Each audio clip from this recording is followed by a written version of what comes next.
श्रीराम जय जय राम. श्री अनंतकोटी ब्रह्मांड नायक राजाधिराज सच्चिदानंद सद्गुरु श्री ब्रह्मचैतन्य महाराज की जय. जय जय रघुवीर समर्थ. श्रीराम. श्री ब्रह्मचैतन्य गोंदवलेकर महाराज प्रवचन 19 मे. भगवंताचे प्रेम वाढवण्याची कृती करावी. जगात देवाणघेवाण हा नियमच आहे. लाकडाचे 2 तुकडे जोडायचे असतील तर प्रत्येकाचा थोडा थोडा भाग तासून नंतर एकमेकात बसवतात आणि मग उत्तम रीतीने सांधा बसतो. त्याप्रमाणे प्रत्येक माणसाने आपापले दोष जर थोडे थोडे तासून टाकले तर परस्पर प्रेमाचा सांधा खात्रीने उत्तम बसेल.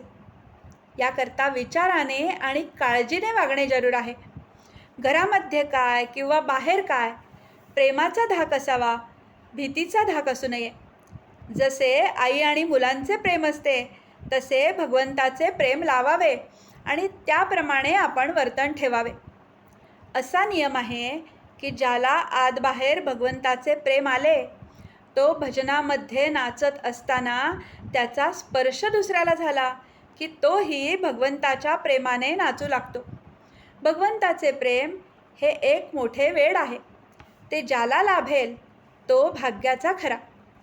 एक भगवंताचे प्रेम लागले की वाणीमध्ये सर्व चांगले गुण येतात. पुस्तके वाचून किंवा नुसत्या बुद्धीने जगाची अशाश्वतता केव्हाही कळणार नाही. भगवंताचे प्रेम वाढले की ती आपोआप कळू लागते. एखाद्या माणसाचे तोंड आल्यावर पोटामध्ये भूक असून सुद्धा त्याला खाता येत नाही किंवा अन्नाला चव लागत नाही. त्याचप्रमाणे आतमध्ये भगवंताचे प्रेम असून सुद्धा आपण बाहेर प्रपंचामध्ये आसक्त असल्यामुळे भगवंताच्या नामाची गोडी वाटत नाही. तोंड बरे व्हायला जसे प्रथम औषध घ्यावे त्याचप्रमाणे नामाची गोडी यायला आपण प्रपंचाची आसक्ती कमी करावी. ही प्रपंचाची आसक्ती सोडणे किंवा कमी करणे हे फार कठीण काम आहे.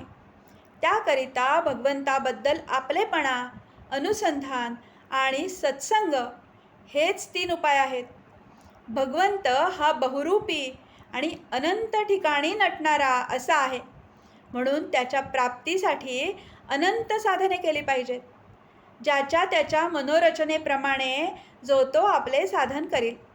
पण या सर्व साधनांच्या मध्ये भगवंताचे प्रेम हे सर्वसामान्य असले पाहिजे.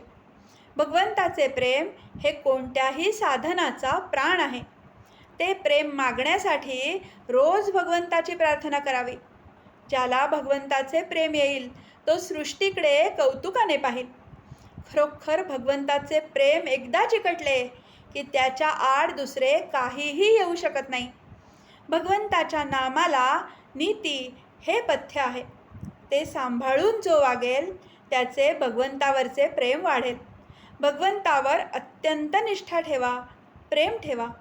भगवंत हा कष्टसाध्य नसून सुलभ साध्य आहे.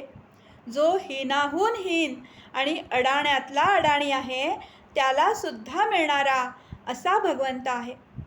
आजचे बोधवचन. ज्याला भगवंताचे प्रेम यावे असे वाटते त्याने नाम घेणे हाच एक मार्ग आहे. जानकी जीवन स्मरण. जय जय राम.